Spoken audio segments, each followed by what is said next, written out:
Thank you. So I want to start off with a quote from the author Stuart Brand. He says something along the lines of, "We are as gods. We might as well get good at it. Go innovate." And what he meant by that was not necessarily anything nefarious or anything like that, but I took that as, go use the technology and innovations that you have today to make better versions of yourself tomorrow. And that's something we do every day. I mean, think about how you communicate today. Think about how you socialize today and how you did that same thing 10 years ago. The driving force behind all of that was technology. Jason Silver, the futurist, said, "We build tools, the tools build us, we build more tools, and the tools evolve us further." And it's this continuous cycle of build and change innovation and build and change innovation. That's a very important part of our growth as humanity. We make better versions of ourselves so that we can make better teams, better organizations, a better nation, a better world. So today is all about innovation. Today you're going to hear our keynote speaker talk about it. You're going to hear it throughout the course of the day around tools, around processes. And we want to be sure that we take what we're doing and we contextualize it to what we do as a person. As an example, I'll give you a past example. When I was in 8th grade, I entered an essay contest, and the subject was to write about or answer the question, what is the world's greatest invention? And I wrote about computers. The ironic thing, I had never touched a computer. I couldn't write about what the computer did. I had to write about the possibilities. And that to me is fascinating because computers and technology are like the scaffolding for our minds. It helps us realize the next possibility, the next potential. Because in 8th grade, this kid from the ghetto, imagining what a computer could do in the future, where it was, completely different. I mean, surpassed what I thought. I mean, mostly of you guys know about Moore's Law, so computers along the way, as they get faster and faster and faster, they get smaller and smaller and smaller. I mean, 10 years ago, or at least back in the 80s when I was in 8th grade, how did I look at pictures versus how I do it today? How do I communicate on the phone? How do I do it today? And it doesn't matter what industry, whether it's media, whether it's finance, whether it's fashion, it doesn't matter. Technology drives change and drives innovation. And we had to realize that and embody that. And our keynote speaker, who I'm going to bring up in a second, is a total embodiment of that. She's a complete Renaissance person. I had the pleasure of having dinner with her last night, and I got to tell you, I've heard her described as literally a rock star at Microsoft. I don't know if that means she's going to get up here with a guitar. I mean, maybe we ask her nicely, she will. But she is an author. She runs the Windows Insider program, which is a big deal. Build the next version of Windows via a community. She's a fashionista, not a fascist. I kind of say that wrong. I know I talk fast. So, but it tripped me out because you can literally talk to her in one moment about HoloLens development she's a part of, or application or APIs or information management, and then flip the script and talk to her about how do you figure out or attach a mermaid train to my wedding gown, and she'd be right on point with you. But that's the kind of thing, that's the kind of person she is. That's the kind of people we ought to be. Diverse in our innovation, diverse in our technology enhancements, diverse in how we embrace it. So this day is not about me, so I'm going to get off the stage, but I want everyone please give a warm welcome to our keynote speaker from Microsoft, Dona Sarkar.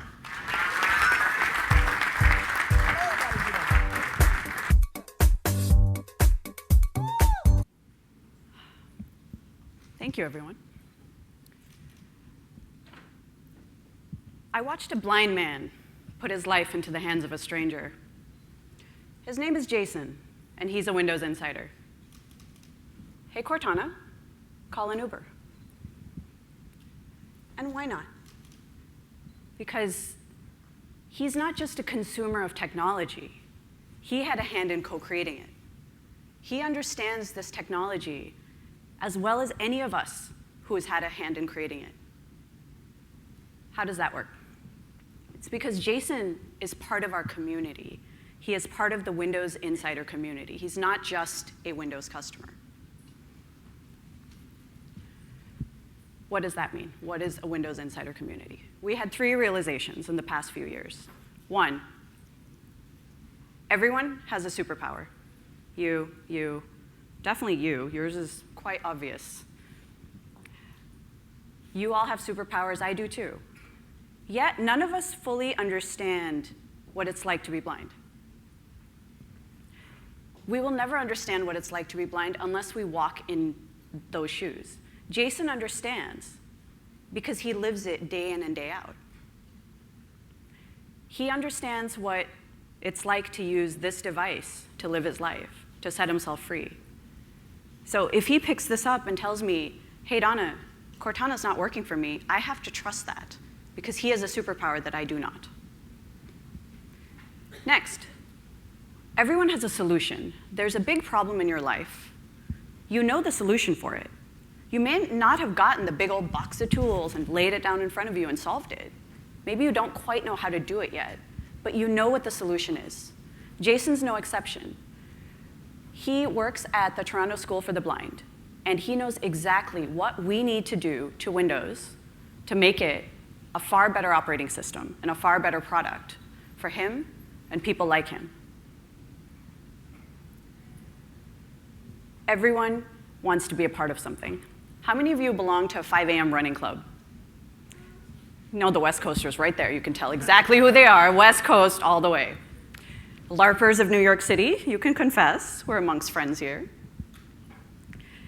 This amazing company that's been around for decades and will be around for decades because you guys are leaders in innovation technology. All of you are part of this community. It feels good to belong to something, to have that one thing in common that all of you can talk about.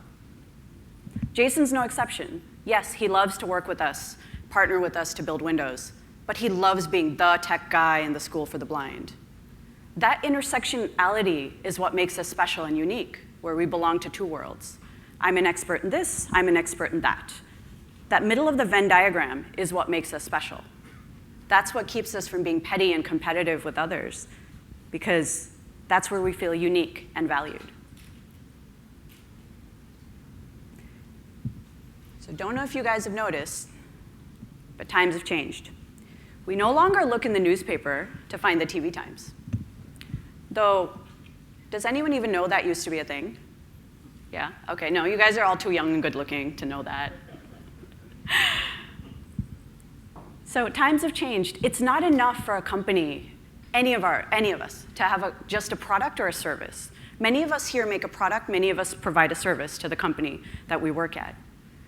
But it's not enough to just have that. Right now, within the time that we've been having this conversation, 10 startups have popped up, and they're coming for you. They want to disrupt you. They want to say, you guys have been around a long time. You didn't use tech the way you should. We're here to show you how it's done. There's a lot of noise out there. It's not enough for us to just have a platform. We must all also have a platform. A platform rises us up, raises us above all the noise. A platform are the humans. These are the humans who you sell your product to, who love your product, who hand sell it, who go tell everyone on their social channels in person how much they love your product and how they should be using your product. And again, that's whether it's a service you provide to your company, like those of us in innovation technology, or whether it's an actual product that you ship to the billions of viewers out there that you have. Nowadays, we don't get to sit in our offices and wait for our customers to write us letters or call us on the phone via customer support. No. They can jump on Twitter in 5 seconds and take down our business. It's vital that companies and businesses and organizations like ours are attuned to the signals that are out there. How did you get your last bit of news? When the New Jersey train thing happened, how did you hear about it? Twitter. Social. That's how you hear about it. That's how you hear about everything. That's how word gets around. So if all of us are not attuned to where our customers are talking about us on social, we're failing because we're not going to where they are. We're applying the old rules, which says, you come to us, we will listen. No, we can't do that anymore. It doesn't work. Windows is my product, has been my product for 11 years. But for the last 2 years, the Windows Insiders is my community. So what is this mysterious insiders community? The Windows Insiders are the millions who represent the billions. We have 1.5 billion customers of Windows out there. That's a lot of people.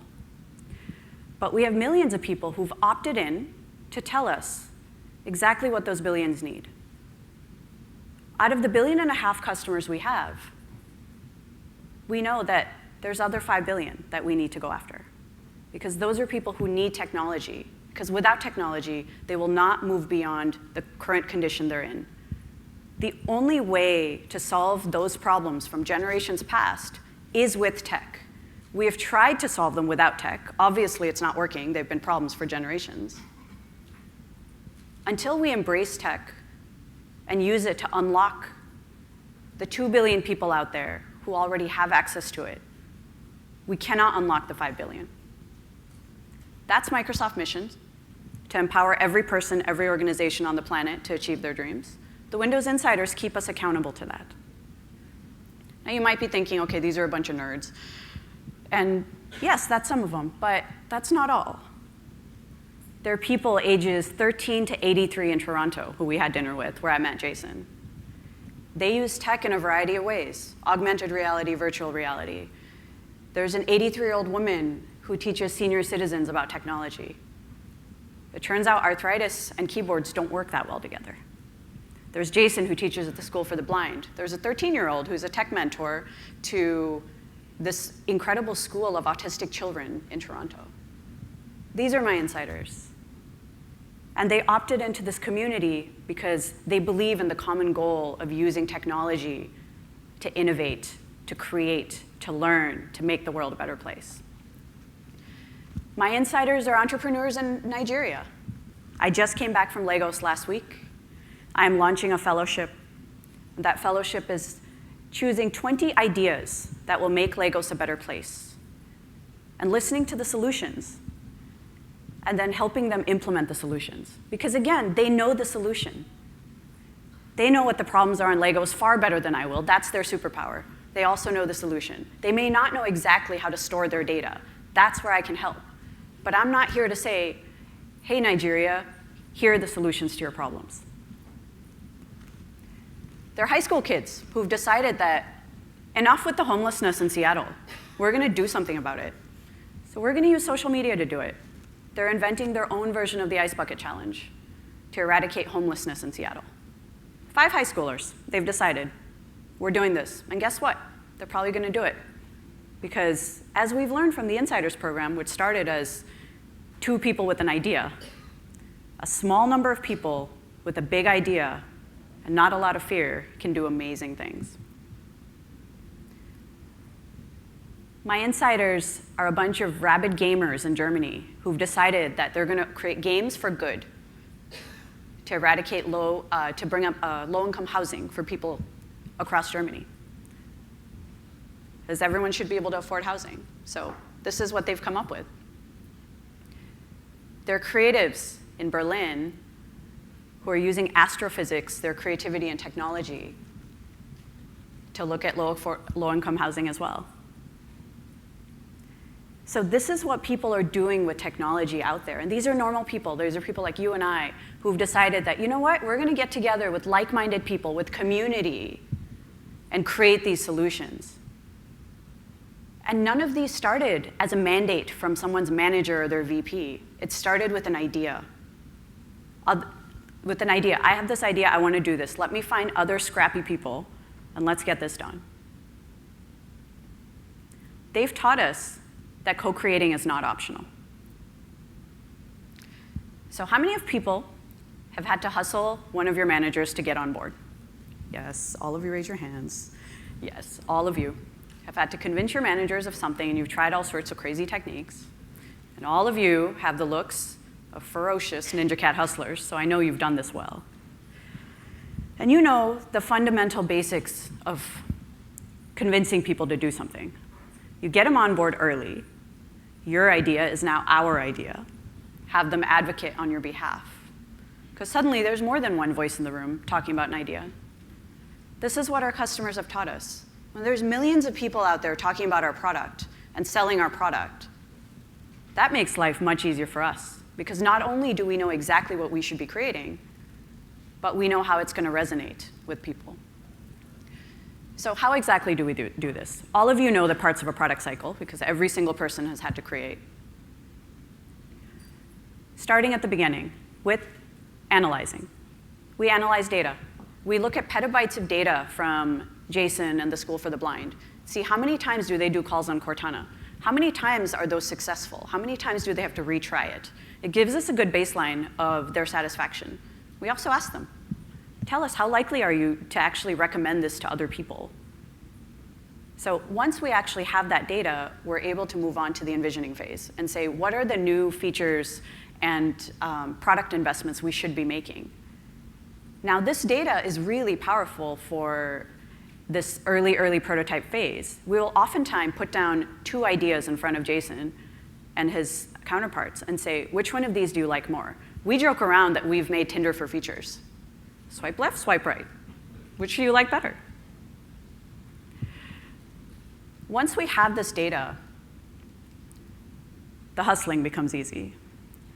All of us have to influence, whether it's shareholders, our VPs, our counterparts, engineers to actually do work. Once we show up with customer data and say, we have data from 1 million people that says this is important, soon as you're over 1,000 people, you've got data. They're not going to argue with you. They're not going to say, well, my opinion counts more than your data. It doesn't work that way. In this data-driven world where data is the new oil, it doesn't work that way. So we use this data to actually influence our engineering teams to make decisions. Which features are we going to create first? What are we going to create second?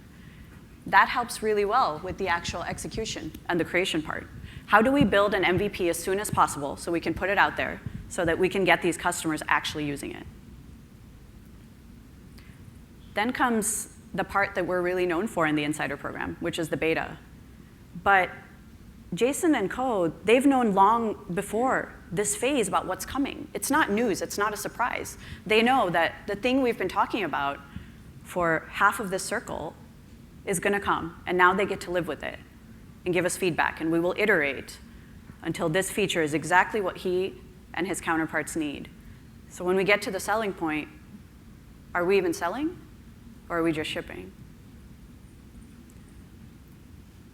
It's so important to engage community during all of these parts from the beginning, not just a beta. Because when you bring people along for the ride, they're your favorite aunts and uncles of the product. They will advocate it for you. We say that Windows Insiders is one of the biggest Kickstarters on the planet.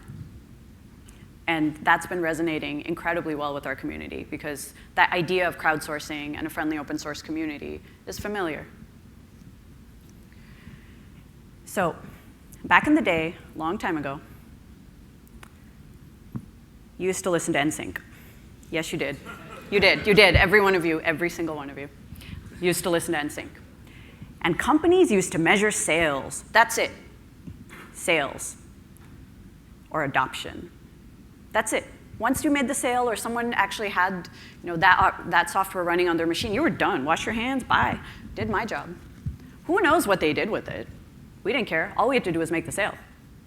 Then we moved on to an era of active users.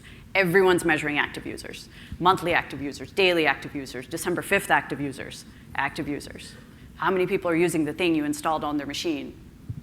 But now, that's not good enough because there's just too much competition out there. There's one metric that rises above all others, and that is your community success. Whether that's the people you've deployed a new piece of technology to, and they're actually able to use that to make their life better and to actually be more successful, or whether it's someone like me who pushes out Windows to millions of people, are they actually able to run their businesses better, learn things better, create better? That's what counts. The one success metric that should rise above all else is your community success. Now, every manager in the room is giving me mean looks like that is not the only metric. It's not the only metric. It's the most important metric.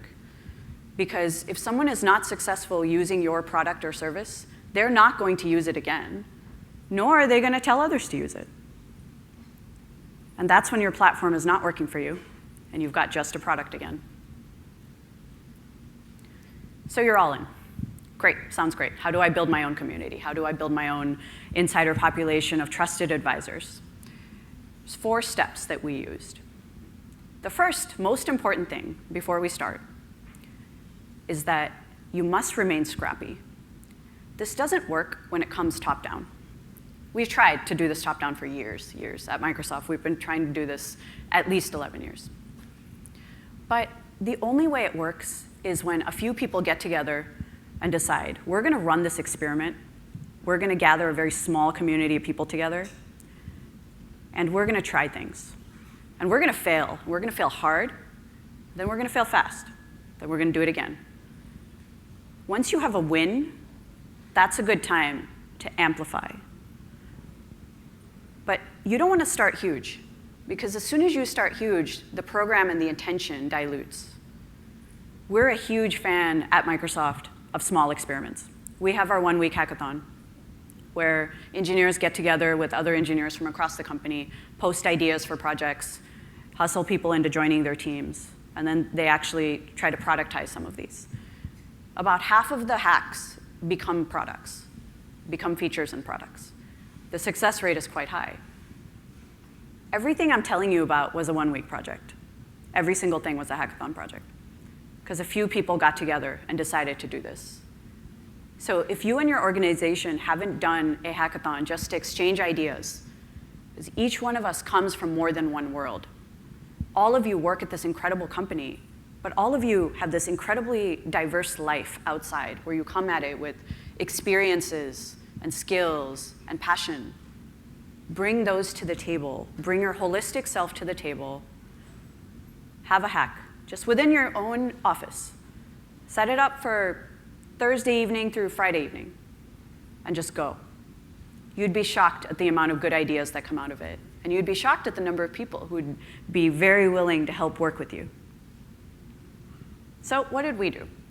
First, we identified customer segments. Now, with 1.5 billion people, it's really hard to talk to 1.5 billion people.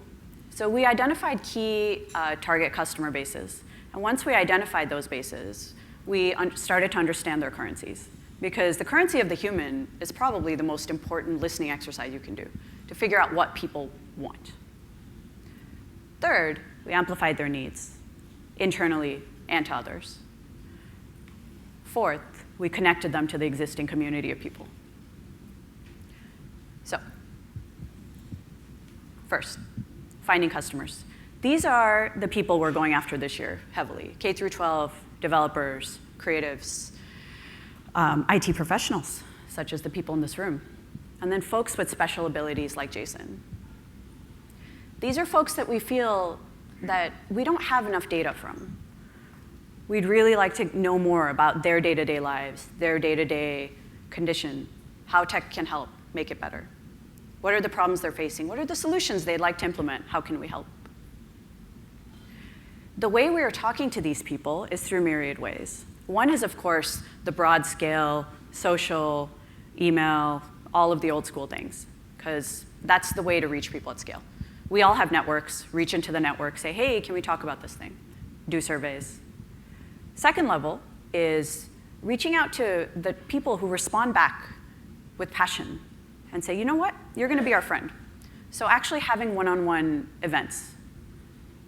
We've been flying around the world this year. Right after this, on Saturday, I'm headed to the Microsoft store to do an event with Windows insiders who live in New York City, who've responded back to me. I've invited them to the store.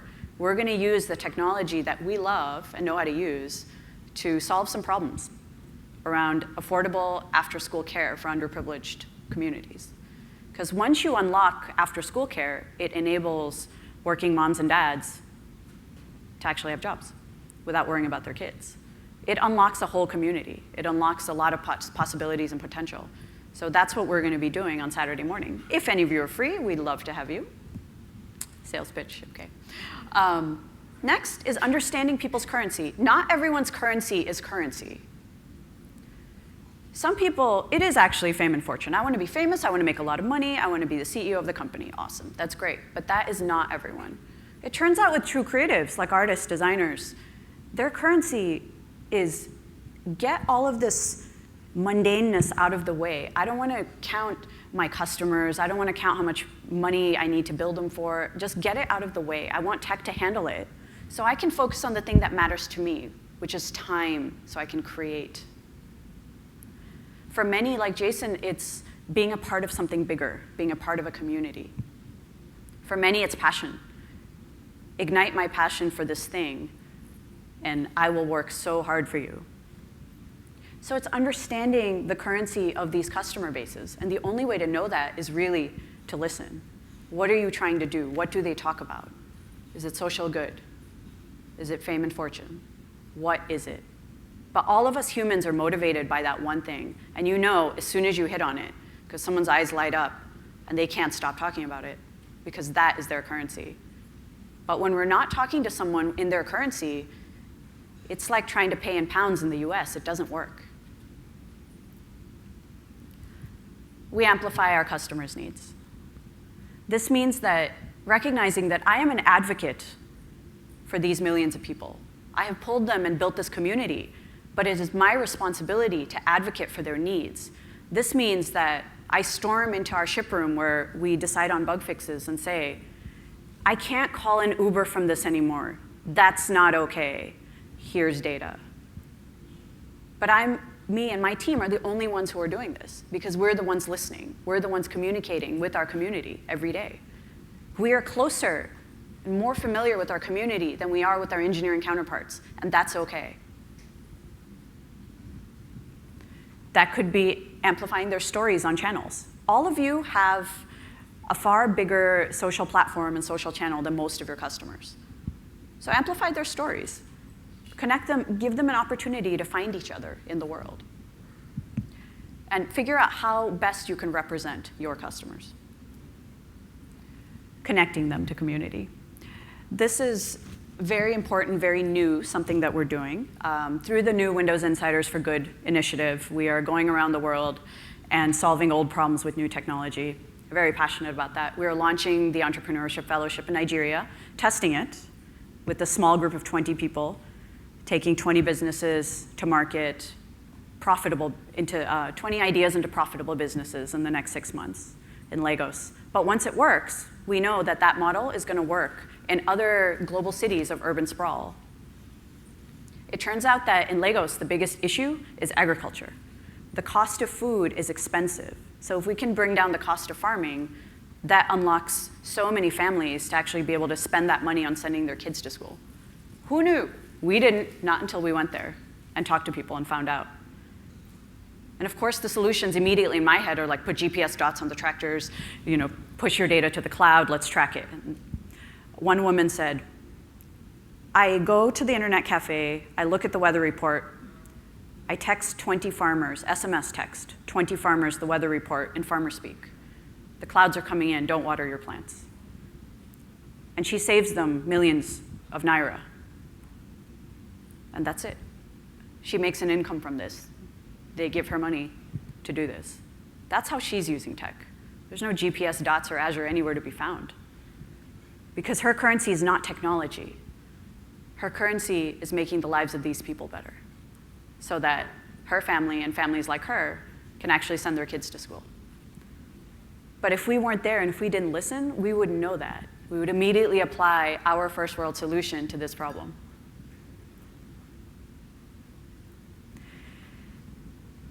So as we've built this community of people, very scrappy,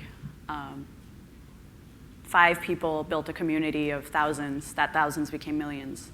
We learned something very, very important. This community building is like every relationship we have ever had, every successful relationship we have ever had. People want what people want. They want to feel valued, they want to feel needed, they want to belong to something. So let's talk about a few of those things. A few things to remember. 1, you have to offer something beyond your product. I decide I want to be friends with you. I'm like, you know what? I want to be friends with you. I'm a cool, charming person. You want to hang out with me, right?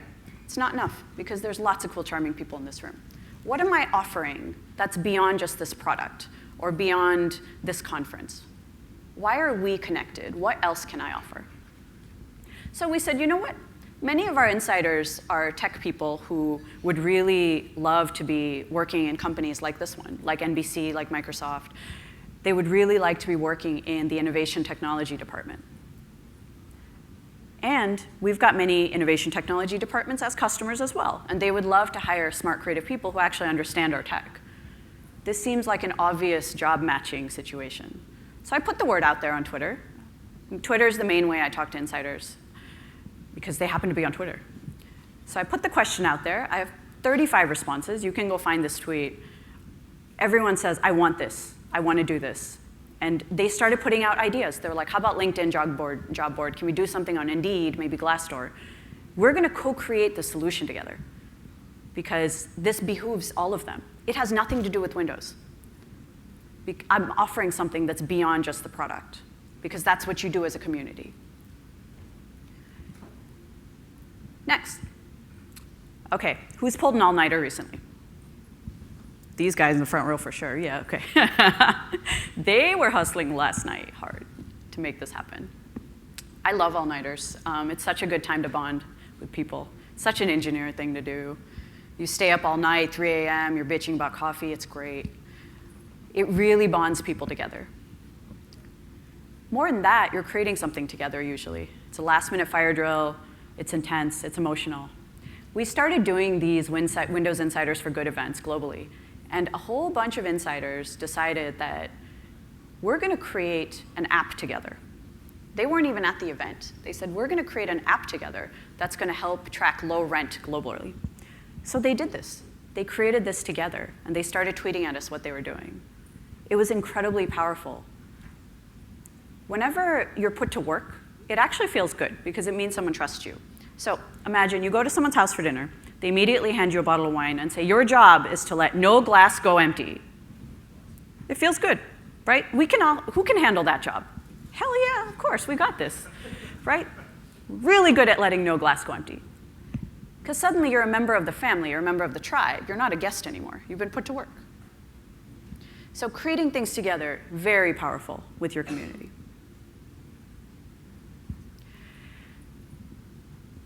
How many of you have that friend who always seems to have that perfect Instagram life? Nothing is ever wrong. They've never had a bad day. Their kids are well behaved. Yeah, we all have that friend. We don't believe them, right? We're like, you're such an awful liar, because they're not vulnerable. They're not willing to be vulnerable. It's fine to be, prideful and proud most of the time, but people who are never vulnerable, you don't believe them, even when they're telling the truth. So it's important to be vulnerable with your community. If you screw up, be transparent about it. We shipped a build that was wrong, didn't work at all. But we went online and said, you know what? Sorry, guys, we messed up on this one. Here's what I learned. I'm being vulnerable. And the community loves it. They're like, that's OK, Donna. We understand. We've screwed up before, too. I failed a test. I didn't study, whatever. Because everyone resonates well with vulnerability. I'm keynoting our Ignite conference in Australia. Petrified, because the president of Azure is my co-keynote, so I'm not nervous, really. But the insiders, they made me feel better immediately. They're like, don't worry, Donna, you're going to be great, because I was vulnerable. It's also letting them be vulnerable in return. When you're forming a community with someone, you're not just talking about products or platform. You're talking about who you are. One of our insiders was diagnosed with psychosis. And he told me quite openly, I'm not sharing anything confidential, that being a part of this community really pulled him out of a darkness and helped him realize that he's part of something bigger. And there's people he talks to online every single day now, us, and feels a part of this world. The world is incredibly lonely. Being a part of something is so incredibly powerful. But it's allowing people to be vulnerable. And the best way to allow people to be vulnerable is to be vulnerable yourself. Trust works both ways. So when a group of our insiders went off to create an app together for low rent, they created their own Slack channel. And we did the amplification work to actually go tell everyone else about it and say, hey, go jump on the Slack channel, help contribute to these projects. It's up to 700 people now working on apps to make the world a better place, using technology they love. This is not something they need to do for their job or school. This is just something they're doing because they love being a part of this community, and they love knowing each other. Sometimes our insiders will be down on themselves like, I'll never figure out this computer science stuff. And everyone else will rush to their defense and say, no, you should watch this video. You should go do this YouTube thing. But you can do it. We're here with you. And having that community to back you up is amazing, and it's powerful. A community is not just a relationship between a company and their customer. It's between customer and customer. All of us belong to a community where we may not really believe in the cause anymore. It may have been a cause we believed in, whether it's religious or running club. But we go there because of our relationships with everyone else. It's what keeps us bonded. This community is so powerful.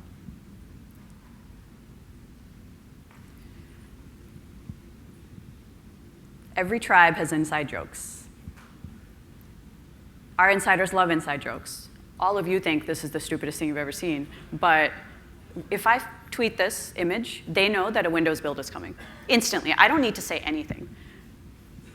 I had to work a weekend, so I just said, yeah, I took in Ninja Cat. Look what he's done.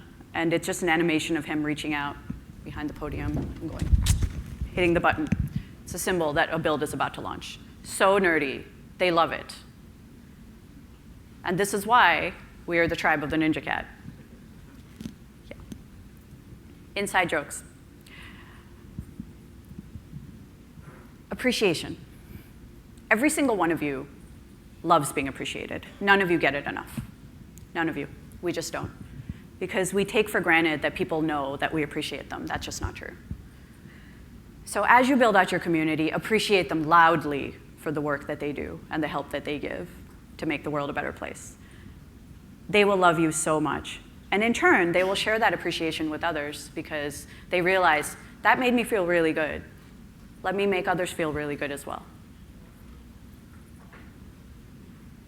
No more powerful words than thank you. Being their advocate. You know when you're sitting in a room and you overhear someone talking about you and they're saying wonderful things? They're like, she's amazing, so smart, talented, really helped me out with this thing. It feels amazing to know that they're advocating for you. They don't even know you're there. They don't even know you're listening. But it feels wonderful to be advocated for, especially when they don't need to do it. So be your customer's advocate. Amplify their messages across your channels. Tell people in your company about them. Tell other people. Tell random people. Hey, I'm working with these people, and this is what they're working on. It's really cool. You may want to check it out. It's really important to be the advocate of our community. It strengthens us. It also shows us that this is what it looks like to be a role model. Because when you lead a community, you are a role model. You're showing people what it means to be a leader. So you want to set a really good example. We ran an app contest for Continuum on Windows phones and PCs. And when we chose Woo as the winner, I wrote up a whole thing in the Windows blog about it. We get millions of viewers. So his app was downloaded like 100,000 times in 2 days. He used to have like 5,000 downloads. He suddenly saw this huge spike. He didn't know I was going to do this. He built an app. He was an amazing part of the community. He was floored, absolutely floored. And it cost me nothing. It cost me like 5 lines in a Windows blog. That's it. It's shocking how being an advocate is really cheap, but one of the biggest investments you can be making. Meeting. There is nothing more powerful than human-to-human contact. Online is powerful when you get to know people online, but when you actually go and you look someone in the eye and you say, hi, I'm so glad to meet you in person. That connection is incredibly powerful, and it lasts for years. As I've only been doing this job for 145 days. I count the days because every day counts, right? But when I go out there and actually meet insiders face-to-face, one-on-one, we form this incredible connection where I can just text them at strange times and say, hey, we're thinking about this feature, what do you think? And instantly they respond. Because there's few things more powerful than a human connection so strong that you're willing to actually exchange numbers. Right? Anyone can email you, anyone can tweet at you, but very few people have your phone number. This thing is your ultimate currency, actually. Right? This is how people get a hold of you. The people who can text you, the people you can text at strange hours, that's your true tribe. So as more of my customers become a part of my tribe, the more powerful the tribe becomes, because they realize how important that relationship is. And last, long-term planning. The first time you were in a relationship with someone, it's going pretty well, you think it's going well. From out of the blue, they ask you, do you want to be my date to my cousin's wedding next year? And you realize, oh, you have long-term plans for me. You're not just thinking of this in the short term. That feels amazing when it's a good relationship. Remember, it's a good, successful relationship. It feels amazing because you realize they're thinking about you in the long term. You are a part of their life. They're not going anywhere. They're not going to disappear on you one day. Making long-term plans with your community shows commitment. It shows consistency. It shows that they can trust you. That's powerful. Because in this short-lived world where we are so distracted, because honestly, we're a bunch of goldfish, right? Showing that kind of long-term commitment is amazing. So, all of you have homework. Find smart, scrappy people here today. Figure out what that community is that you'd like to build. It could be a community of people who get together and talk about ideas. Ninja Cat Supper Club, woo! Yes. We created one last night, Ninja Cat Supper Club, where we get together and talk about ideas. What do we want to do in the next year? And how are we going to do that? Who are we going to work with? Every single one of you should be building a community of influencers who you can partner with, no matter what product or service you're building. It is one of the most important things that you can be building for the next 10 years.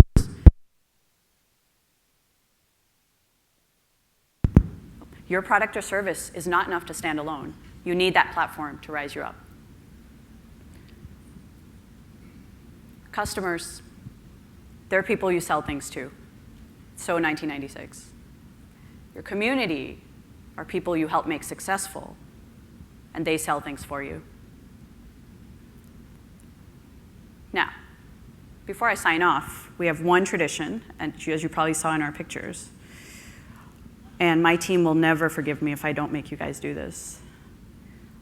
But let me do this. I'd like everybody to stand up. Everyone, all of you stand up. All of you are dying to stand up. You've been sitting for a while. Now, every one of you is going to ninja, because all of you are Ninja Cat hustlers. All right. All right, ready? 1, 2, 3. Everybody ninja. Not everybody ninja. We're going to do this until everyone ninjas. Yeah, everyone's going to ninja, every one of you. All right, ready? Proper ninjaing. All right. All right, and Aaron's going to grab a picture of everybody ninja. 1, 2, 3. Everybody ninja. Perfect.